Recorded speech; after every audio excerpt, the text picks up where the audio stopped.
Assalamualaikum warahmatullahi wabarakatuh. Selamat pagi semua.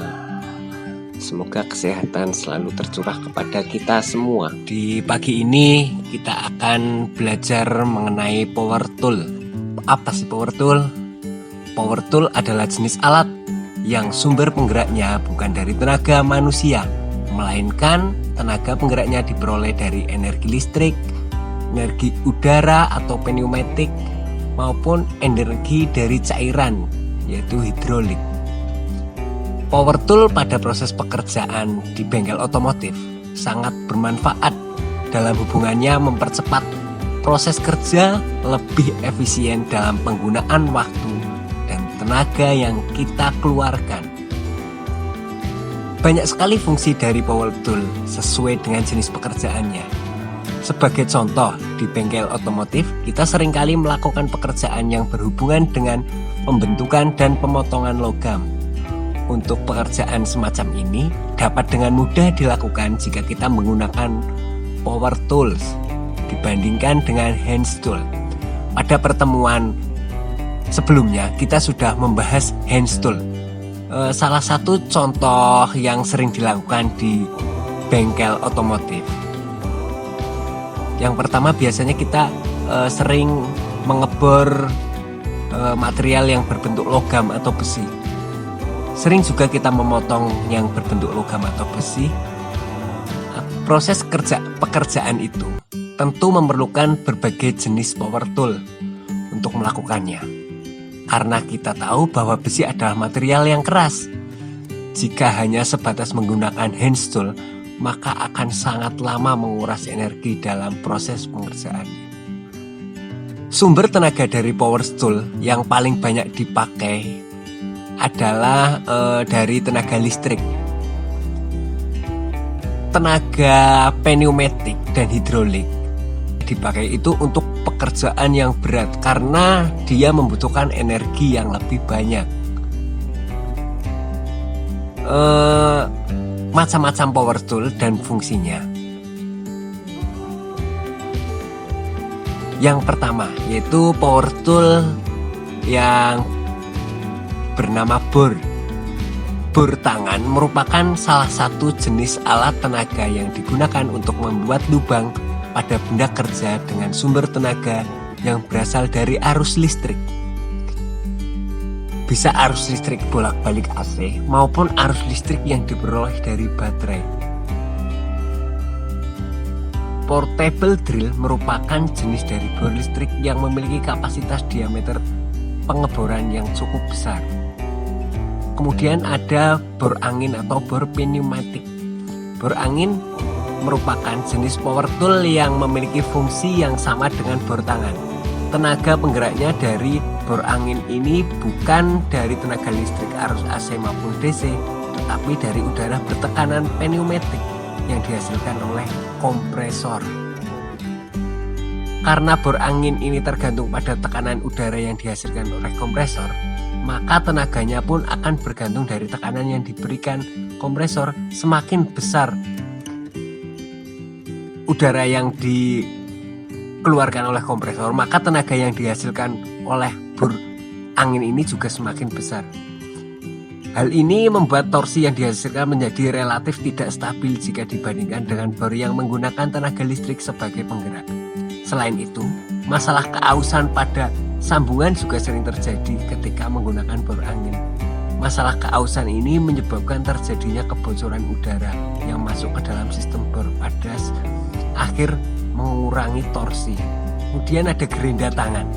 Gerinda tangan merupakan salah satu jenis power tool yang berfungsi untuk memotong, meratakan, dan menghaluskan material besi yang sudah dipotong agar rapi dan tidak tajam.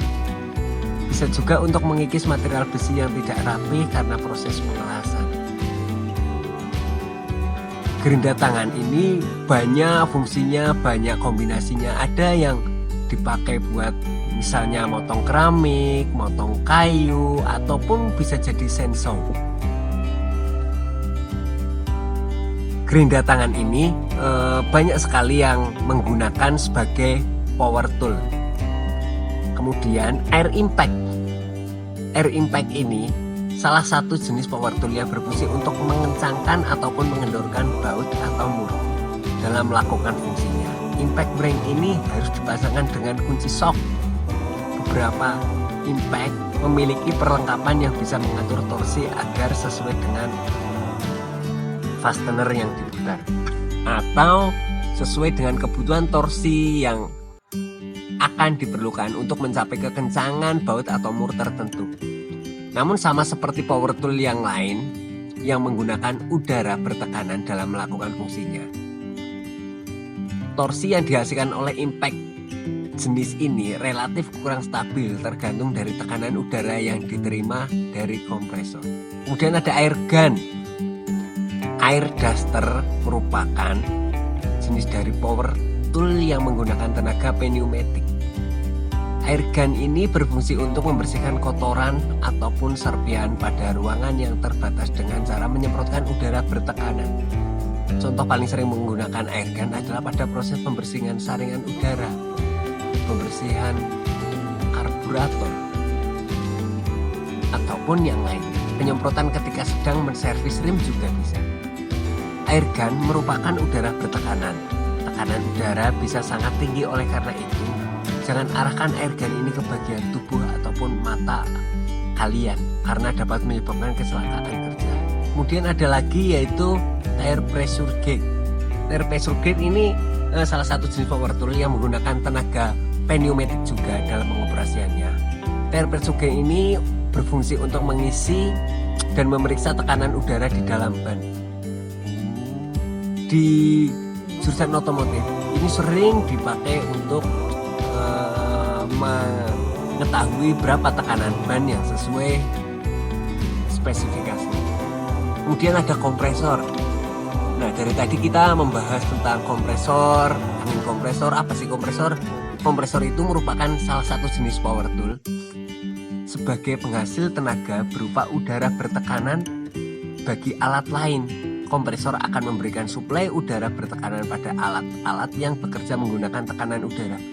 Seperti ada air gun, ada air impact, ada bor angin atau bor pneumatik, dan yang lainnya. Kompresor berguna untuk menjaga tekanan udara tetap konstan. Kompresor memiliki regulator tekanan udara otomatis yang memungkinkan untuk menghentikan kerja dari kompresor jika tekanan udara maksimum dalam tabung kompresor telah tercapai. Dua macam kompresor yang bisa dipakai di bengkel otomotif yaitu ada kompresor yang tipe piston, ada juga tipe rotary screw. Tipe piston dan rotary screw nanti akan dibahas di pertemuan selanjutnya. Kemudian ada spray gun. Spray gun merupakan salah satu jenis power tool yang bekerja dengan memanfaatkan udara bertekanan. Spray gun berfungsi untuk mengatomisasi benda cair, umumnya cat. Hasil akhir dari pengecatan dengan spray gun akan lebih sempurna daripada dengan pengecatan biasa atau dengan kuas atau roll. Hal ini karena jika Anda melakukan pengecatan dengan menggunakan spray gun, maka akan mendapatkan hasil yang lebih rata, lebih halus, dan lebih ekonomis. Kemudian ada gerinda potong. Nah, ini termasuk gerinda juga, tapi bentuknya besar. Sesuai dengan namanya, gerinda ini melakukan pemotongan pada benda kerja. Cara kerja gerinda ini adalah dengan membuat kotak antara mata gerinda yang berputar dengan benda kerja sehingga terjadi pengikisan sampai akhirnya benda kerja terpotong. Pada proses penggunaannya, ketika mata gerinda yang berputar kontak dengan metal akan keluar percikan bunga api karena tingkat friksi atau gesekan. Untuk menghindari terjadinya kecelakaan kerja, pada saat menggunakan gerinda potong, Anda sebaiknya memakai alat perlindungan diri atau APD. Ada lagi gerinda bangku. Mesin gerinda ini biasanya berukuran kecil dan ditempatkan pada meja kerja dengan baut. Mesin ini memiliki dua baut gerinda yang memiliki tingkat kekerasan yang berbeda. Gerinda jenis ini berfungsi untuk mengasah atau mengikis permukaan logam seperti mata bor, pahat, pisau ataupun permukaan yang terhaluskan. Pemasangan dua buah batu gerinda ini agar grinder ini memiliki dua fungsi sekaligus, yaitu sebagai pemotong dan pemengasah. Jika Anda ingin melakukan pemotongan untuk benda berukuran kecil, bisa menggunakan sisi yang kasar. Untuk memproses pengasahan, menggunakanlah sisi yang lebih halus. Kemudian ada mesin pres hidrolik. Mesin pres hidrolik merupakan mesin yang bekerja berdasarkan tekanan fluida. Pada konsep fisika, mesin ini menggunakan hukum Pascal dalam pengoperasiannya. Fungsi utama dari mesin pres hidrolik adalah melakukan pengepresan pada komponen-komponen yang membutuhkan gaya tekan yang kuat untuk memasang maupun membongkarnya. Contoh penggunaan mesin pres hidrolik pada bidang otomotif seperti membuka dan memasang bearing. Bisa juga menekan bekas daun dan proses pembukaan ataupun pemasangan bushing-bushing pada kaki-kaki kendaraan. Dan pekerjaan lainnya membutuhkan proses penekanan pada benda kerja. Mesin pres hidrolik memiliki daya tahan yang lebih baik dibandingkan dengan mesin pres yang menggunakan tenaga listrik. Kemudian ada bor duduk. Bor duduk ini berfungsi untuk membuat lubang pada benda kerja dengan diameter yang kecil. Prinsip kerja dari bor duduk ini adalah dengan memindahkan putaran dari motor listrik ke poros mesin sehingga poros dapat berputar. Demikian pembelajaran mengenai pengertian power tool, jenis dan fungsi power tool. Semoga pembelajaran kali ini dapat bermanfaat buat kita semua. Kurang lebihnya saya mohon maaf. Assalamualaikum warahmatullahi wabarakatuh. Selamat siang.